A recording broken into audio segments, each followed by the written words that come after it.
How to report someone on Snapchat. In this video, I'll be showing you how to report someone on Snapchat. First, open the Snapchat and log in if you haven't already. Now swipe left from the camera screen to open your list of conversations. Locate the user you want to report.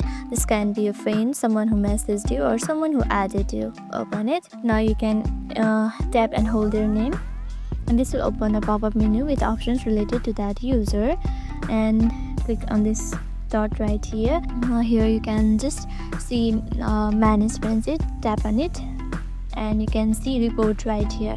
Tap on report, and here you will see many options. You can just choose from here. Once you click on it, you can see many options right here. Once you choose it, you can also add a comment to your report. It's optional, so once you choose it, tap on submit. You can also block the user from here. Okay, now once you do it, click on done and tap on done again, and this way Snapchat will review the report confidentially and that person will not be notified. And that's it. If this guide was helpful, give it a like, subscribe for more tips, and drop a comment if you have questions or topic requests. Thank you for watching.